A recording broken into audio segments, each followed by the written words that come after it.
Hello बच्चों, welcome to Krypton classes. Krypton classes में स्वागत है आपका। इस वीडियो में मैं बच्चों के कुछ डाउट्स हैं, कुछ कंफ्यूजन है जो उन्होंने मुझे डिस्क्रिप्शन बॉक्स में लिखकर कमेंट कर कमेंट सेक्शन से मुझे बताया था, पूछा था, तो मैंने उनके डाउट्स क्लियर किए थे। और वही डाउट्स बहुत से बच्चों के हो सकते हैं, तो मैंने ये वीडियो उसी डाउट्स, उन्हीं कंफ्यूजन के ऊपर बनाया ताकि और भी बच्चों का जो कंफ्यूजन डाउट्स है वो दूर हो सके ऑनलाइन एग्जाम से रिलेटेड। तो आइए शुरू करते हैं इस वीडियो को। सबसे पहला जो डाउट है वो एमडी टेक्निकल का है। उन्होंने कहा है कि सर अगर न्यूमेरिकल रहेगा तो कॉपी पे तो करना पड़ेगा, यानी कि उनका डाउट ये है कि फेस डिटेक्ट होना चाहिए, कैमरे के सामने होना चाहिए, लेकिन अगर न्यूमेरिकल पेपर है तो वो न्यूमेरिकल सॉल्व कर रहे होंगे तो फेस नीचे होगा, तो फेस डिटेक्ट नहीं होगा तो क्या होगा, यानी उनका ये डाउट है। तो मैं यहाँ पर आपको बता दूं कि कोई दिक्कत नहीं है, अगर आप क्वेश्चन को सॉल्व कर रहे हैं, अगर अपने आप क्वेश्चन को पेपर और पेन पे, सादे पेपर पे, प्लेन पेपर पे सॉल्व कर रहे हैं तो कोई प्रॉब्लम होने वाली नहीं है आपको। हाँ, हो सकता है कि आपका जो ऑटोमेटेड सॉफ्टवेयर है वो आपका फेस रिकॉग्निशन ना करे, वो बार बार प्रॉक्टर को या आपके इन्विजिलेटर को वार्निंग दे, कहे कि क्या कहते हैं कि face is not detected, face is not detected, लेकिन उससे कोई प्रॉब्लम नहीं क्योंकि आप अपना पेपर कर रहे हैं। इन्विजिलेटर जो होगा वो मैनुअली आपको देख लेगा और आपको जब दिखे, आप जब पेपर करते हुए दिखेंगे यानी कि क्वेश्चन सॉल्व करते हुए दिखेंगे तो आपको कोई प्रॉब्लम नहीं होने वाली। ठीक है, तो बढ़ते हैं आगे अगले डाउट पे। प्रसेनजीत सिकदर का डाउट है, सर ये बताइए इन्विजिलेटर सिर्फ फेस ही तो डिटेक्ट करेगा ना, या पूरा रूम दिखाने को बोलेगा? ऐसा तब होगा जब बोलेगा रूम दिखाओ, ऐसा तो नहीं होगा सर, वो बिना मोबाइल रोटेट किए ही रूम में जो हो रहा है वो देख लेगा।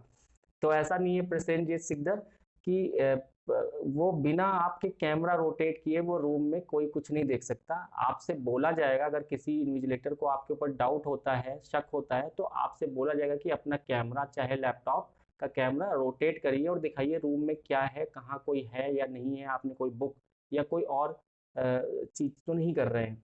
ठीक है, तो आपसे बोला जाएगा, ऐसा कोई सॉफ्टवेयर नहीं है कि वो कैमरा में जो दिख रहा है उससे अलग कोई चीज देख सके। ठीक है, तो ये कन्फ्यूजन आपका मैं यहाँ पर दूर करता हूँ, आपसे बोला जाएगा तभी आपको दिखाना होगा, वैसे कोई आपका रूम नहीं देख सकता। ठीक है, आगे बढ़ते हैं। शिवांगी वर्मा का यहाँ पर क्वेश्चन है, सर बस थोड़ा डर लग रहा है कि पेपर टफ ना आ जाए। तो मैं यहाँ पर बताना चाहूंगा बच्चों कि पेपर टफ नहीं होगा, पेपर विल बी मॉडरेट, यानी कि लगभग 30 क्वेश्चन आपके, 25 से 30 क्वेश्चन इजी होने वाले हैं, 10 क्वेश्चन मॉडरेट रहेंगे और 10 क्वेश्चन 50 में सिर्फ आपके टफ हो सकते हैं। टफ का मतलब यानी कि जो आपने पहली बार देखा हो या आउट ऑफ द बॉक्स थोड़ा सा क्वेश्चन आया हो। ठीक है, तो वैसे हो सकते हैं जो आपको आसानी से ना सॉल्व कर पाए। बाकी 25 to 30 क्वेश्चन आपके स्ट्रेट फॉरवर्ड आपकी बुक से ही होंगे और आपकी यूनिट से ही होंगे, सिलेबस से ही होंगे। ठीक है, तो आगे बढ़ते हैं, घबराने की जरूरत नहीं है। अगला डाउट है शिवांजलि तिवारी का, सर इन्विजिलेटर कितने लोगों को देख सकते हैं? तो इनका सवाल वाजिब है, उन्होंने पूछा है कि इन्विजिलेटर कितने लोगों को देख सकते हैं, 1 को देख सकते हैं, 20 को देख सकते हैं, 30 को, कितने लोगों को देख सकते हैं? तो इन्विजिलेटर 20 से 50 लोगों को एक साथ देख सकते हैं, वो डिपेंड करता है कि कितने लोग उनको अलॉट किए गए हैं। ठीक है, तो 20 से 50 लोगों को वो देख सकते हैं इन्विजिलेटर। और अगर उनका मन है तो वो आपको फोकस करके भी देख सकते हैं, यानी कि आपको ही खाली देख सकते हैं और लोगों को हटाकर। ठीक है, जिसको वो देखना चाहें 1 by 1 भी देख सकते हैं और एक साथ भी वो 20 से 50 लोगों को देख सकते हैं। ठीक है, अगले डाउट पे आगे बढ़ते हैं। मौर्य ट्रेडिशनल अंकित, इनका डाउट है, अगर एग्जाम टाइम में किसी का फोन आ जाए तब क्या होगा? वैसे भी कितने को मना करेंगे कि फोन ना करें आप?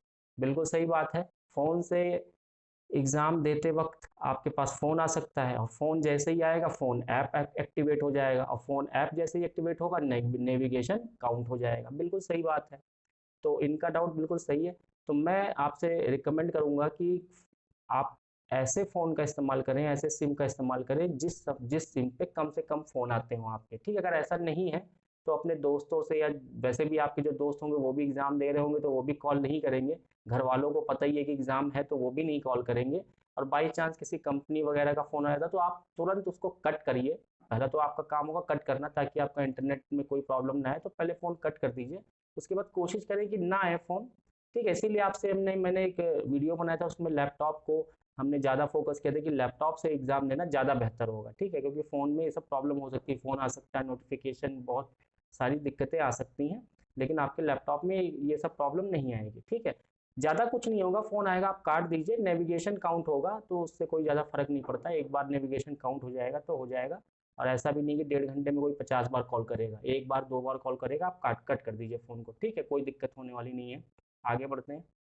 एजे स्टोरीज बोलते हैं सर स्प्लिट स्क्रीन का यूज़ कर सकते हैं? बिल्कुल नहीं कर सकते बेटा। स्प्लिट स्क्रीन का यूज़ इसलिए नहीं कर सकते क्योंकि जैसे ही आप स्प्लिट स्क्रीन यूज़ करेंगे तो दूसरा भी स्क्रीन होगा उसमें, यानी कि दूसरा ऐप भी खुला होगा साथ ही साथ। तो जब दूसरा ब्राउज़र या दूसरा ऐप खुला होगा साथ ही साथ, वो लगातार नेविगेशन में काउंट होता रहेगा।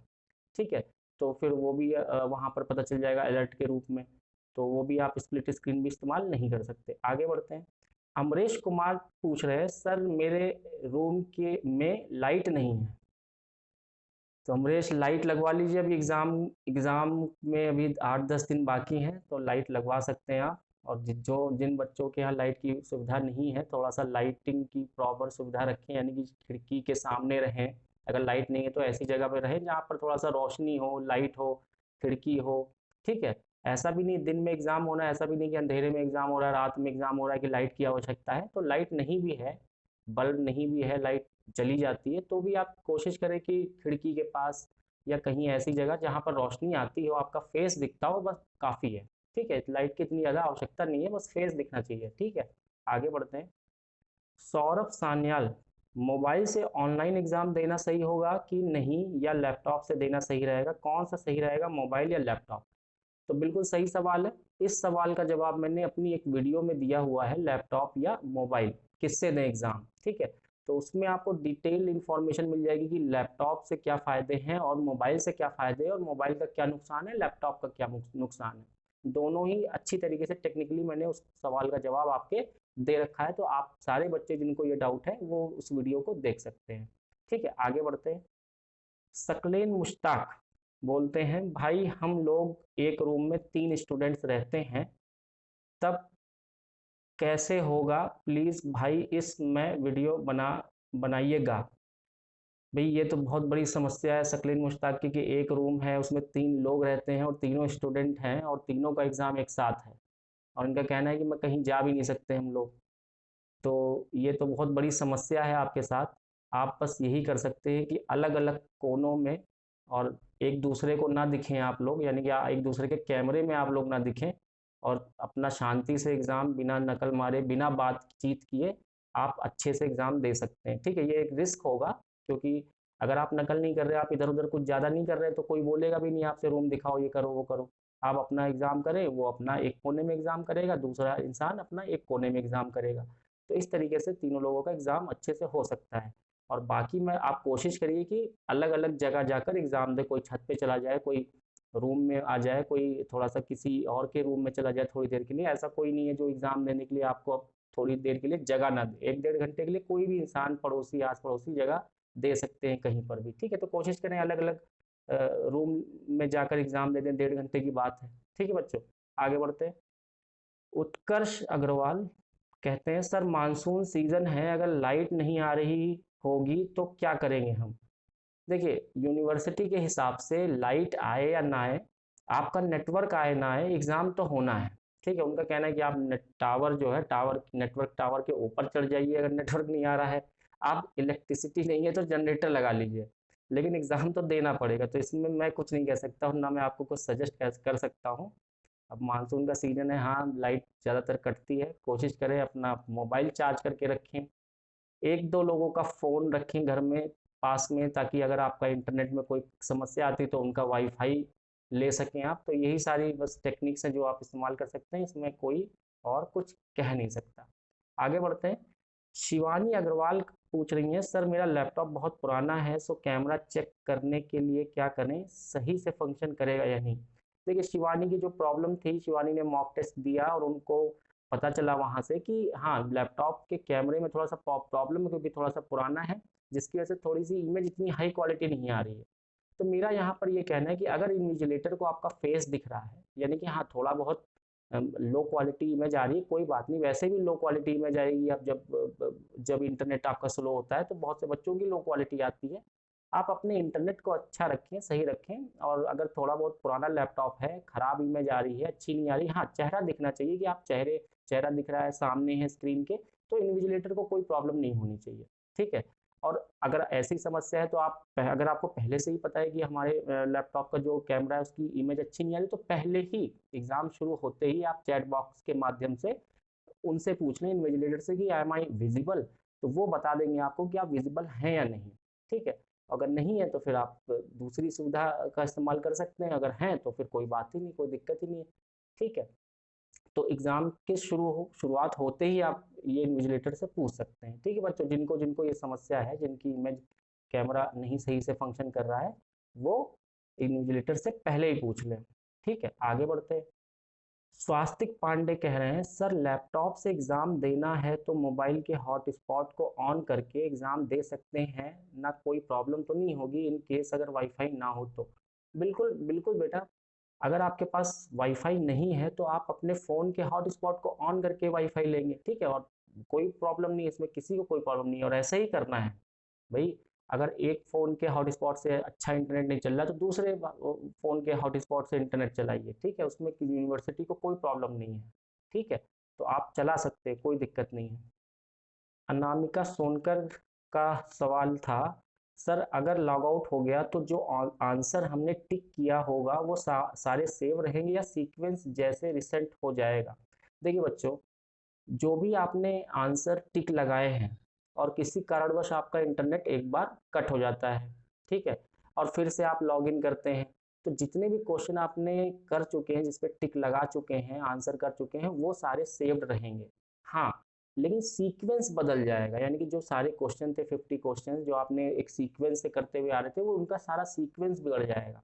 तो ये एक छोटी सी प्रॉब्लम दिक्कत होगी आपके साथ कि सीक्वेंस बिगड़ गया, यानी कि आप फिर से 1 से जब चलेंगे तो हो सकता है कुछ आंसर्ड हो, आपने पहले आंसर किए हो, और कुछ अनआंसर्ड क्वेश्चन हो, तो ये प्रॉब्लम रहेगी। लेकिन हाँ, ये भी बहुत अच्छी बात है कि इंटरनेट चला गया उसके बाद जब लॉगिन किया आपने तो सारे क्वेश्चन सेव हैं, यानी कि आपके आंसर सेव है, ये अच्छी बात है, ठीक है। थोड़ा सीक्वेंस इधर उधर हो जाएगा तो कोई प्रॉब्लम है नहीं ऐसी, ठीक है। तो सीक्वेंस बिगड़ जाएगा, ये बात सही है। आगे बढ़ते हैं। स्वास्तिक पांडे, सर अगर हम लोग सारे 50 क्वेश्चन कर लिए स्टार्टिंग 15 मिनट में ही और बाद में आंसर चेंज करेंगे तो कोई प्रॉब्लम होगी क्या? बिल्कुल प्रॉब्लम नहीं होगी बेटा। आप 1.5 घंटे के अंदर एग्जाम सबमिट होने से पहले पहले आप किसी भी आंसर को चेंज कर सकते हैं किसी भी टाइम पे, ठीक है। आपके पास नेविगेशन बॉक्स होगा जिसके अंदर क्वेश्चंस होंगे आपके 1 2 3 4 5, आप किसी भी क्वेश्चन को जिसको भी चाहें उसके आंसर्स को जिस जिस समय चाहें उस समय चेंज कर सकते हैं, ठीक है, सबमिट होने से पहले, ठीक है। सबमिट होने के बाद आप कुछ नहीं चेंज कर सकते, इस बात का आप ख्याल रखेंगे, ठीक है। तो आपने 15 मिनट में 50 क्वेश्चन कर लिए मान लीजिए, फिर आपने 1 से शुरू किया और रिव्यू करना शुरू कर दिया। दूसरा, फ्लैग का भी ऑप्शन है। आपको जिन जिन क्वेश्चन को आपने बिल्कुल श्योरली टिक कर दिया, यानी कि अब उसको रिव्यू करने की जरूरत नहीं है, उसको आप उसको फ्लैग मत करिए। जिन क्वेश्चन पे आपको डाउट है कि हाँ नहीं नहीं ये तो मैं तुक्का मार रहा हूँ, इसको दोबारा आके देखना है, उसको फ्लैग कर दीजिए, ताकि बाद में आप उन रेड रेड जो हो जाएंगे, जो जो जो फ्लैग्ड क्वेश्चन रहेंगे, सीधे आप उनको अटैक करिएगा, उनको करिएगा, दोबारा से सॉल्व करिएगा, हो जाएगा तो उसको फिर से टिक लगा दीजिएगा, मतलब रीसबमिट कर दीजिएगा। तो आपका क्वेश्चन फ्लैग कर सकते हैं और बाकी वैसे भी चेंज कर सकते हैं किसी भी क्वेश्चन के आंसर को, कोई प्रॉब्लम नहीं होने वाली है आपको, बस सबमिट से पहले, ठीक है, फाइनल सबमिट से पहले। तो ये सारे कुछ बच्चों के डाउट्स थे, तो मैंने इन बच्चों के डाउट्स के माध्यम से और भी जो बच्चे हैं जिनके सेम डाउट्स हैं उनके भी डाउट साथ में ही क्लियर हो जाएंगे, इसलिए मैंने इस वीडियो को बनाया है। अगर आपके फ़ायदे की ये वीडियो रही हो, आपके कुछ कन्फ्यूज़न डाउट्स दूर हुए हों, तो इस वीडियो को लाइक ज़रूर कर दीजिएगा और मेरे चैनल को सब्सक्राइब ज़रूर कर दीजिएगा। मैंने कुछ सब्जेक्ट्स के एमसीक्यूज़ अपने चैनल पे डाल रखे हैं, आप चाहें तो आप उन एमसीक्यूज़ को देख सकते हैं। और मेरी कोशिश रहेगी कि मैक्सिमम, बहुत से डिमांड आ रही है जिन जिन सब्जेक्ट्स की, मैं कोशिश करूँगा कि एमसीक्यूज़ उनके प्रोवाइड किया जा सके एग्ज़ाम से पहले पहले, ठीक है। All the best for your examinations बच्चों, पढ़िए, पढ़ना शुरू कर दीजिए, अभी भी काफ़ी समय है। Thank you for watching captain classes.